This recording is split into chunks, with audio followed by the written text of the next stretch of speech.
जीवन में आपने वरासन और कुशासन का अर्थ तो समझा, कथा के माध्यम से समझा, लेकिन ये मृगासन क्या है? मृगासन का संबंध लंका से है।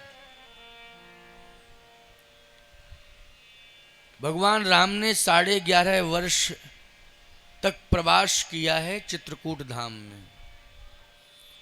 11.5 वर्ष तो लगातार भगवान राम चित्रकूट में ही रहे। और जब भरत जी चित्रकूट धाम पहुंचे तो भगवान राम ने भरत जी से एक बात कही, भरत, तुम मेरे पास किस हैसियत से आए हो? क्या भाव लेकर के आए हो, पहले ये बताओ। भरत जी ने कहा कि मैं आपका सेवक हूं, मैं सेवक बन करके आया हूं, अपने स्वामी के पास आया हूं। भगवान राम ने कहा, ठीक है, तुम सेवक हो, मैं तुम्हारा स्वामी हूं, लेकिन क्या वो संबंध भूल रहे हो कि मैं तुम्हारा बड़ा भाई हूं, तुम मेरे छोटे भाई हो?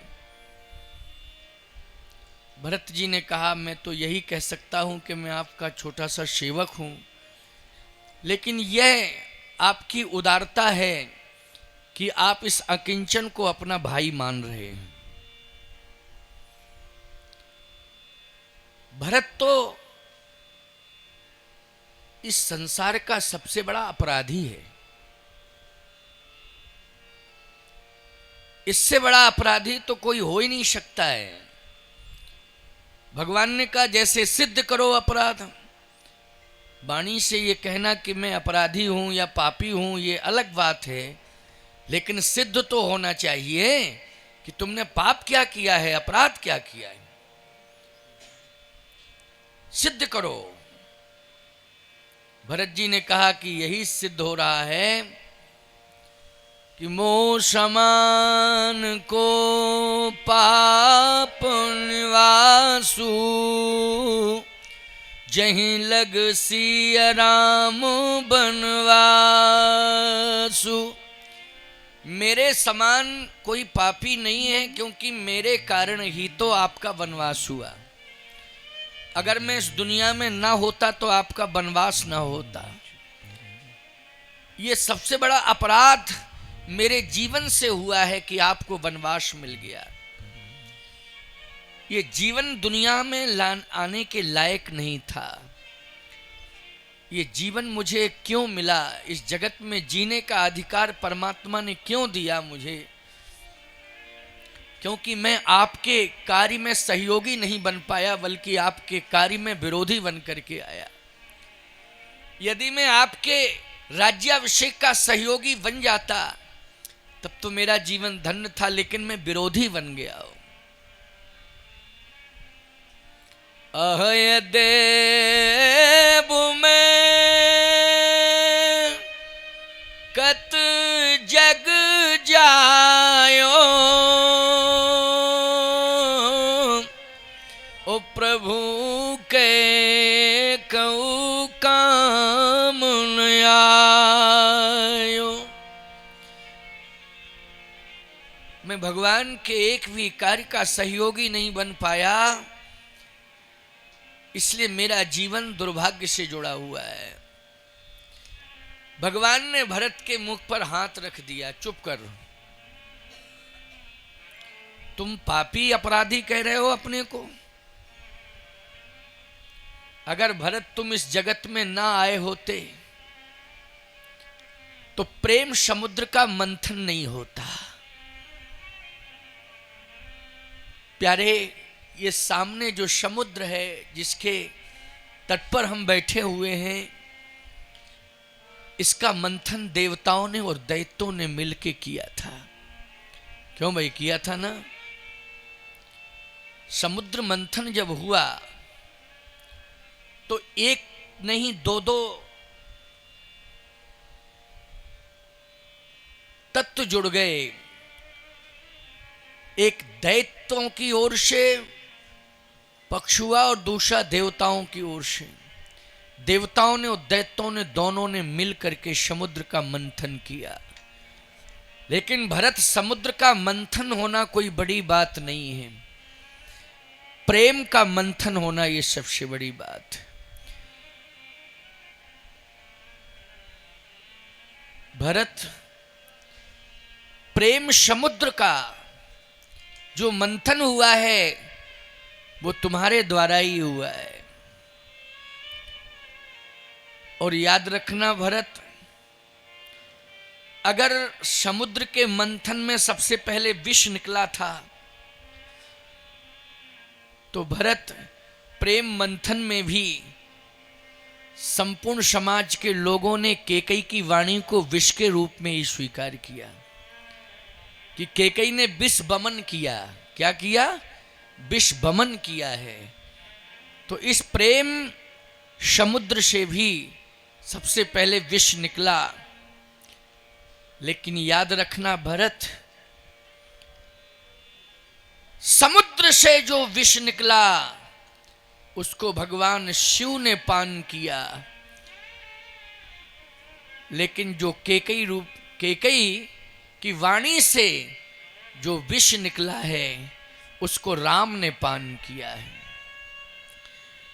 जैसे शिवजी जब तक विष पान नहीं किए थे तब तक केवल देव थे, लेकिन विष पान करने के बाद महादेव हो गए कि नहीं? और उनका नाम अमरकंठ हो गया। क्या नाम हो गया? अमरकंठ। इसलिए अमरकंटक का शुद्ध नाम है अमरकंठ। और वहां के जो भगवान हैं अमरकंठेश्वर नाथ। अमरकंटक में कौन से भगवान शिव का नाम क्या हुआ? अमरकंटक में अमरकंठेश्वर भगवान की, रामेश्वर भगवान की जय। कहा विष पीने के बाद ही वो महादेव बने, अमरकंठ हो गए वो। और भरत,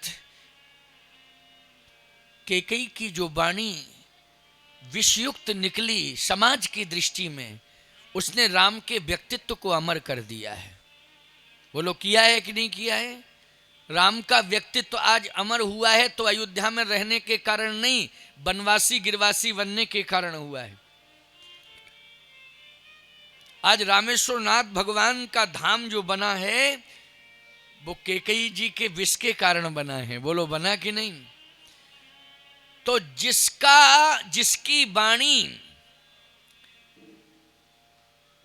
के विष बमन से अगर चित्रकूट धाम और रामेश्वर धाम की स्थापना हो सकती है प्यारे, तो याद रखना उसकी वाणी का विष नहीं है, वो अमृत से भी ज्यादा महान है। ऐसा हमें मानना चाहिए। क्योंकि चित्रकूट धाम भी बना और रामेश्वर धाम भी बना। वनवास के क्रम में ही तो चित्रकूट धाम हुआ, नहीं तो केवल अरण्य अभ्यारण्य था। वो अरण्य अभ्यारण्य था, लेकिन चित्रकूट धाम बन गया। महात्मा लोग रहते थे वहां, तपस्या करते थे, अत्रि आदि मुनिवर निवास करते थे। लेकिन प्यारे, जब राम जी पहुंचे तब महिमा बढ़ी, इसके पहले उतनी महिमा कहां बढ़ी थी। इस धाम की महिमा तब बड़ी, समुद्र तो पहले भी था, लेकिन जब राम जी आ गए, रामेश्वर नाथ भगवान की स्थापना कर दी, तो इस धाम की महिमा बढ़ गई, ये धाम हो गया।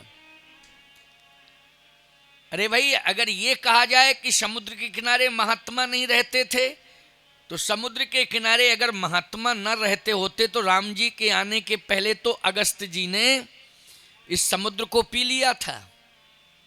तो वो तो समुद्र के किनारे ही उनका आश्रम।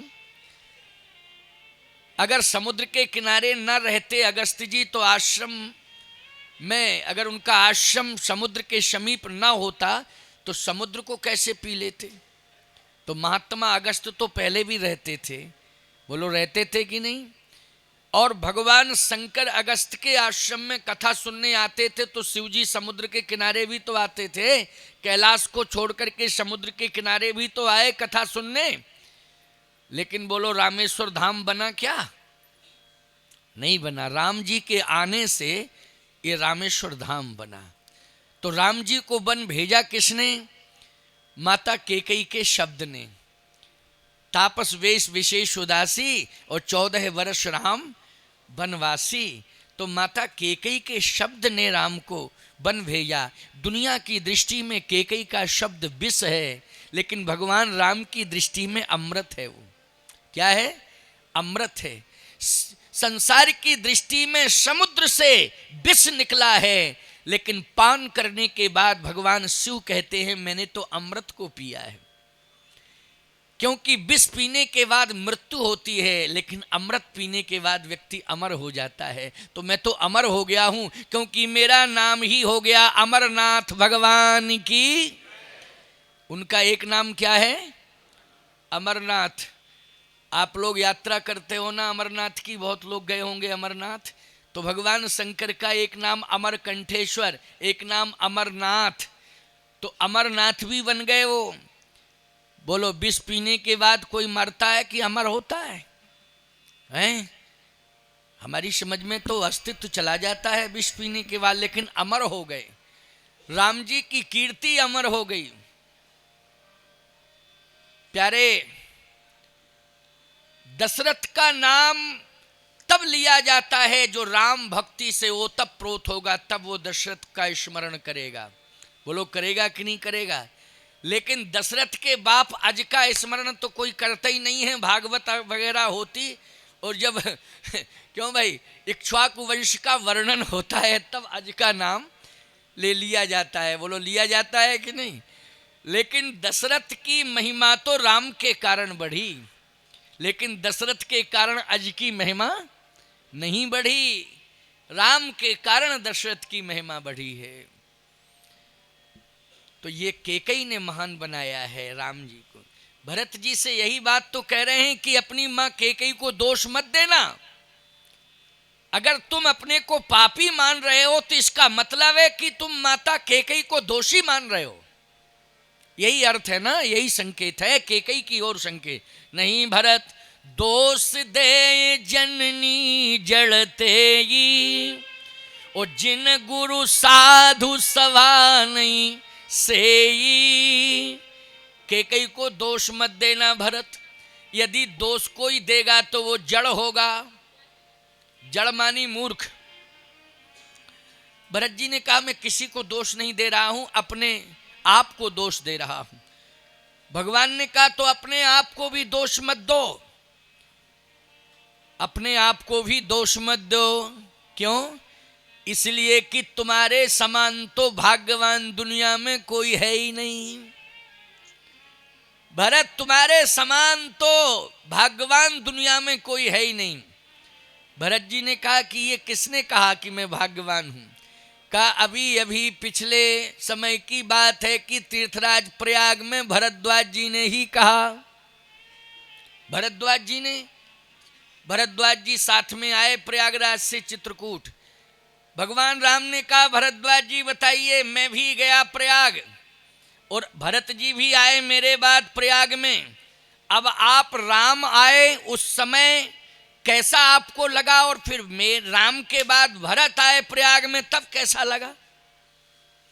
तो प्रयागराज के सिद्ध संत भरद्वाज जी बोल पड़े कि सुनहूं भरत हम अरे झूठ न कहीं, उदासीन तापस बन रही। सब साधन कर अरे सुफल सुहावा, लखन राम सिय दर्शन पावा। लेकिन तहीं फल कर फल दरस तुम्हारा, और सहित प्रयाग सौभाग्य हमारा। देखो भरद्वाज जी भी बोल पड़े, भरद्वाज जी भी बोल पड़े। भरद्वाज जी महाराज ने कितनी बड़ी बात कह दी कि हम महात्मा हैं, झूठ नहीं बोलते, सही बात कह रहे हैं। भरत, जब श्री राम आए तीर्थराज प्रयाग में तो हम सभी महात्माओं ने, तीर्थ के जितने भी संत थे उन सब ने यही कहा कि भाई सब साधन कर सुफल सुहावा, लखन राम श्री दर्शन पावा। तपस्या का फल है राम का दर्शन, लेकिन भरत तपस्या का फल राम का दर्शन, जो तपस्या की राम का दर्शन का फल मिला, लेकिन भरत तुम्हारे दर्शन से हमें फल का फल मिला। तो भरत जी बोले फल का फल क्या होता है? भाई फल तो सुना है, लेकिन फल का फल क्या होता है? भरद्वाज जी बोले फल का फल होता है रस। फल का जो फल होता है वो रस होता है। तो भरद्वाज जी ने कहा भरत तुम ही बताओ, फल की ज्यादा कीमत होती कि रस की ज्यादा कीमत? जैसे आप 1 किलो मौसम्मी खरीदो तो फल बेचने वाला कहेगा भैया 80 रुपया 100 रुपया किलो, लेकिन 1 किलो आप जूस निकालने की बात कहो कि मौसम्मी का जूस 1 किलो निकालो, और फिर आप उसको 100 का नोट देने लगे तो कहें दिमाग खराब है तुम्हारा क्या? अरे मौसम्मी ही है 100 रुपया किलो और रस बोले 200 रुपया किलो। क्यों? ऐसा क्यों? आखिर मौसम्मी का ही तो रस है। कहा फल में छिलका था, फल का तो बहुत सारा भाग त्याज होता है कि नहीं होता है? बोलो। मौसम्मी को आप लेंगे तो पहले छिलका ऊपर का भाग उसको अलग कर देंगे, फिर अंदर भी कुछ ऐसा जाल टाइप का उसमें होता है कि उसको भी अलग किया जाता है। इसके बाद भी तसल्ली नहीं होती है तो उसमें बीजे वगैरह कुछ होते हैं, तो वो उसके बीज के दाने अलग कर दिए जाते हैं कि नहीं? और फिर बीज के दानों के अगल बगल में भी कुछ ऐसा अवशेष रहता है कि उसको भी निकाल के फेंकना पड़ता है, तब आप ग्रहण करते हो। लेकिन मौसम्मी का रस हम आपको दे रहे हैं, क्या निकालोगे उसमें? जल्दी बोलो, क्या निकालोगे? गट गट पी जाओगे सीधे, क्योंकि रस है। तो याद रखना, राम जी हैं फल और भरत जी हैं फल के रस। और तुम्हारे पहुंचने से भरत मेरा प्रयाग सौभाग्यशाली बन गया था। तो बताइए, जब संत कह रहे हैं कि भरत के आने से सौभाग्यशाली हो गया प्रयाग, तो बोलो भाई भरत को हम दुर्भाग्य से जोड़ सकते क्या? नहीं जोड़ सकते, वो तो सौभाग्य से ही भरत को जोड़ा जाएगा। भगवान राम कहते हैं लेकिन भरत एक बात सुन लो, तुम मेरे छोटे भाई हो और मैं तुम्हारा बड़ा भाई हूं। मैं इस समय धर्म संकट में फंस गया हूं और धर्म संकट आया है तुम्हारे आने से। भरत जी ने कहा मेरे आने से धर्म संकट? हाँ, धर्म संकट क्या है प्रभु? भगवान राम ने कहा धर्म संकट यह है कि पिताश्री ने सत्य और धर्म की रक्षा के लिए मेरा त्याग किया। महाराज दशरथ ने सत्य और धर्म की रक्षा के लिए क्या किया? त्याग किया, मेरा त्याग किया। क्या मेरे जैसे पुत्र का त्याग करना चाहते थे पिताश्री? गुरुदेव यहां उपस्थित हैं, गुरुदेव आप बताएं क्या मेरे जैसे पुत्र का त्याग करना चाहते थे? वशिष्ठ जी ने कहा नहीं नहीं, कभी नहीं करना चाहते थे। लेकिन मेरा त्याग क्यों किया? क्योंकि सत्य और धर्म की रक्षा के लिए किया। तो सत्य और धर्म की रक्षा के लिए जिस पिता ने मेरा त्याग किया और उस पिता की बात मान करके मैं चित्रकूट आ गया हूं। लेकिन भरत, अब तुम मुझे मनाने के लिए आए हो और मना के वापस अयोध्या ले जाने के लिए आए हो। तो ये सत्य है कि पिता की बात मान करके मैं अयोध्या छोड़ के चित्रकूट आ गया, लेकिन भरत पिता की बात को टालने में तो एक बार मैं विचार करूंगा, लेकिन तुम्हारी बात को टालने में मैं विचार नहीं करूंगा। जिस पिता ने सत्य और धर्म की रक्षा के लिए मेरे जैसे पुत्र का त्याग कर दिया, उस पिता की बात मानकर मैं चित्रकूट में रह जाऊं या भरत तुम्हारी बात मानकर मैं अयोध्या चलूं, अब तुम ही डिसीजन दे दो, मैं क्या करूं। देखो बात बहुत महत्वपूर्ण है कि नहीं। भरत जी ने चरण पकड़ लिए। भगवान राम ने कहा, भरत, संपत्ति बांटने वाले को भाई नहीं कहते हैं, जो भाई की विपत्ति को बांटता है उसे भाई कहते हैं। न संपत्ति से मुझे प्रेम है, न संपत्ति से भरत तुम्हें प्रेम है। अयोध्या के राज्य को मैं ठुकरा के चला आया हूं, अयोध्या के राज्य को तुम भी ठुकरा के चले आए हो। संपत्ति से मुझे भी प्रेम नहीं है, संपत्ति से भरत तुम्हें भी प्रेम नहीं है, लेकिन हम दोनों भाई हैं, एक दूसरे की विपत्ति बांट लें, बस यही जीवन की सार्थकता होगी। इस समय राम के सामने सबसे बड़ी विपत्ति यही है कि राम क्या करे, पिता की बात मान के चित्रकूट में रह जाए या भरत तुम्हारी बात मान के वापस अयोध्या लौट चले, तुम ही बताओ। यह सबसे बड़ी विपत्ति है। भरत जी ने चरण पकड़ लिए, कहा, सरकार मैं पहले कह चुका था कि मैं भाई बाद में हूं, पहले सेवक हूं, और जो सेवक साहिब सकोची, निज हित चाहे तासु मति पोची। मैं आपको संकोच में डाल सकता हूं, ये सेवक का धर्म नहीं है। आप तो कृपा करके 14 वर्ष तक जीने के लिए कोई सहारा दे दो, जीने के लिए सहारा दे दो, और आपके श्री चरण के अलावा जीने के लिए कोई सहारा मुझे दिखाई नहीं दे रहा है। आपके श्री चरण, भगवान ने कहा तुम मेरे चरण में रहोगे तो मैं जहां रहूंगा वहीं तुम रहोगे। यही तो अर्थ निकला, क्यों? क्योंकि मेरे चरण जहां जहां रहेंगे वहीं तुम रहोगे। तो इसका अर्थ यही है कि जहां जहां मैं रहूंगा मेरे चरण में तुम रहोगे। भरत जी ने कहा, मैं और कुछ नहीं जानता हूं, आप अपने चरण में जगह दे दीजिए थोड़ी सी। भगवान ने कहा, भरत, जो सेवक साहिब हैं सकोची, निज हित चाहे तासु मति पोची। सेवक को चाहिए कि स्वामी को संकोच में न डाले, ये बात सत्य है, लेकिन सेवक को यह भी चाहिए कि स्वामी की आज्ञा का पालन करे। भरत जी ने कहा, बिल्कुल सत्य है, सेवक को चाहिए कि स्वामी की आज्ञा का पालन करे।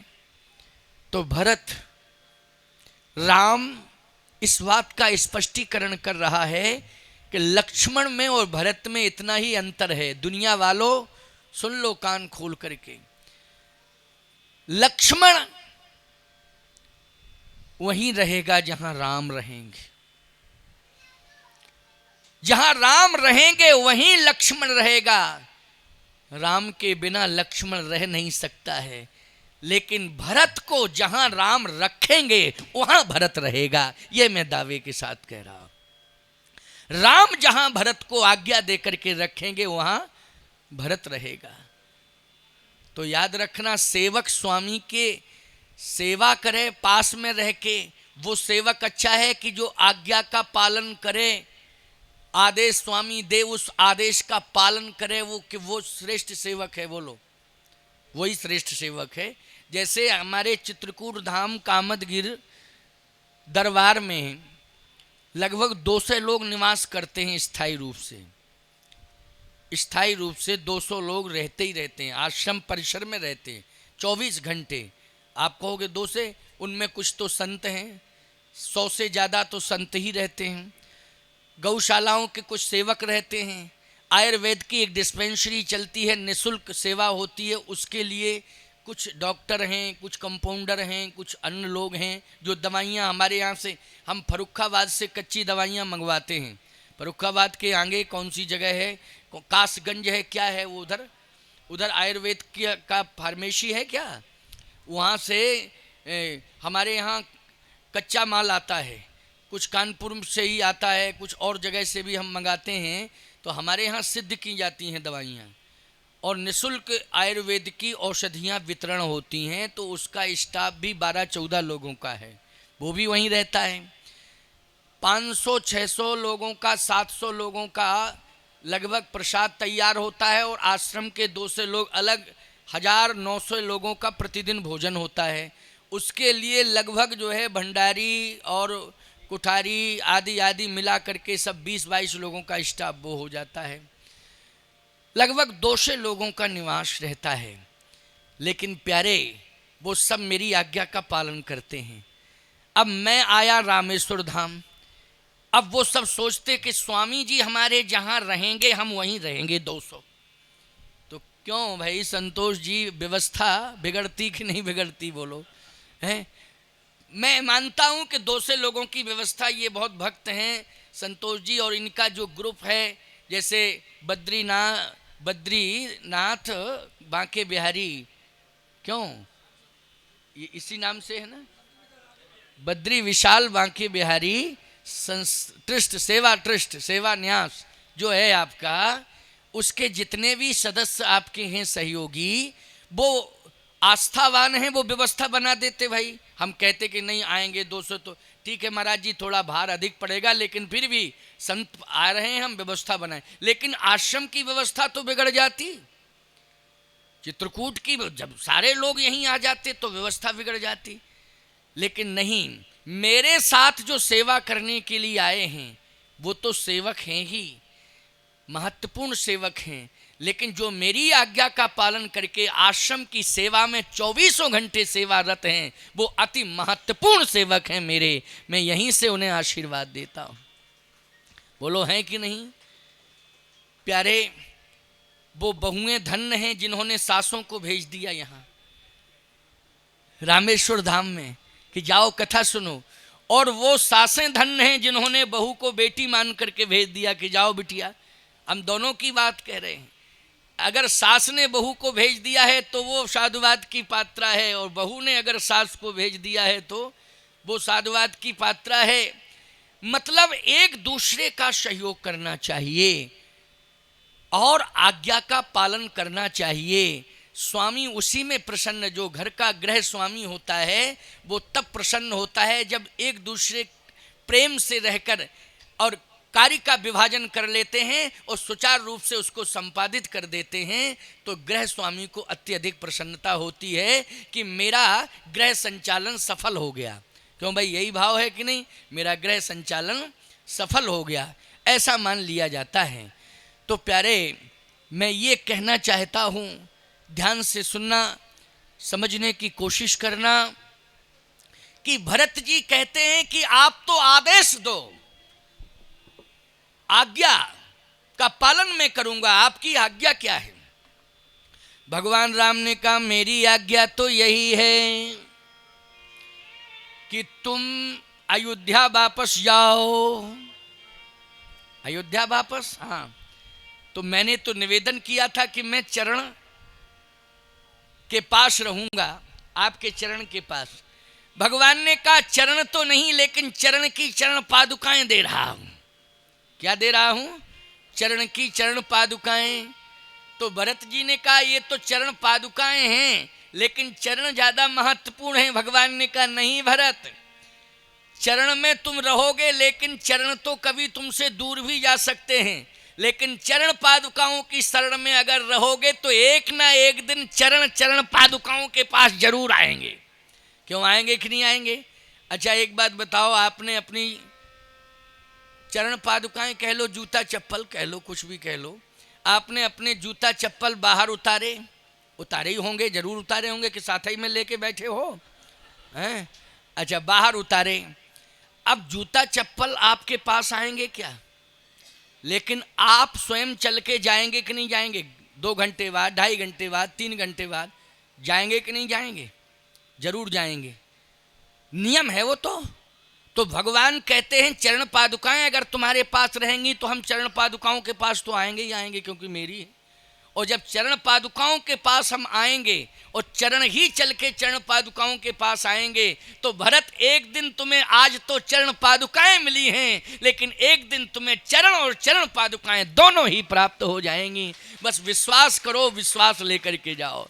प्रभु करी कृपा पावरी दीन्ही, सादर भरत शीस धर लीनी। प्रभु कर कृपा पावरी दीनी, सादर भरत शीस धर लीनी। सादर भरत शीस धर लीनी। सादर भरत शीस धर लीनी। सादर भरत शीस धर लीनी। सादर भरत शीस धर लीनी। भरत मुदित अवलंब लहेते, अस सुख जस सी राम रहेते। अस सुख जस सी राम रहेते। अस सुख जस सी राम रहेते। अस सुख जस सिया राम रहेते। सिया राम रहेते। सिया राम रहेते।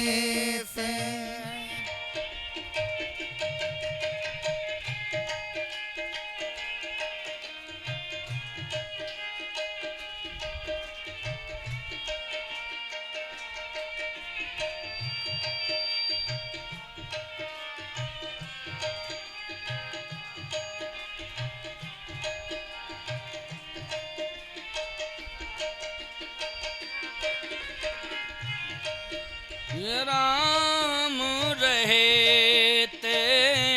अस सुख जस सिया राम रहेते। अस सुख जस सिया राम रहेते। चरण पादुकाओं में उन्होंने सीताराम जी का दर्शन किया। चरण पादुकाओं में किसका दर्शन किया? अस सुख जस सिया राम रहेते। और भरत जी जब अयोध्या वापस आए तो उन चरण पादुकाओं को उन्होंने सिंहासन पर रख दिया। नीचे नहीं रखा, सिंहासन पर रख दिया। अब इधर भगवान ने सोचा कि भरत को मैंने आज्ञा दे दी, भरत तो वापस चला गया, लेकिन राम, चित्रकूट के आगे की लीला प्रारंभ होनी चाहिए। राम, क्या तू आगे की लीला का विस्तार नहीं चाहता है? चित्रकूट में ही रहना चाहता? राम जी अपने मन को समझा रहे हैं कि बहुत वर्ष हो गए रहते रहते, अब तो आगे की यात्रा का क्रम जारी हो। बस प्यारे, पद्म पुराण के कौशल खंड में, हमारे यहाँ पद्म पुराण है, उस पद्म पुराण के कौशल खंड में चित्रकूट का वर्णन आया है। तो चित्रकूट के वर्णन में पद्म पुराण में ये कहा गया कि भगवान राम ने 11.5 वर्ष में 99 रास किए हैं चित्रकूट में। तो कहा 99 रे 100वां रास भी पूरा हो जाता। बोले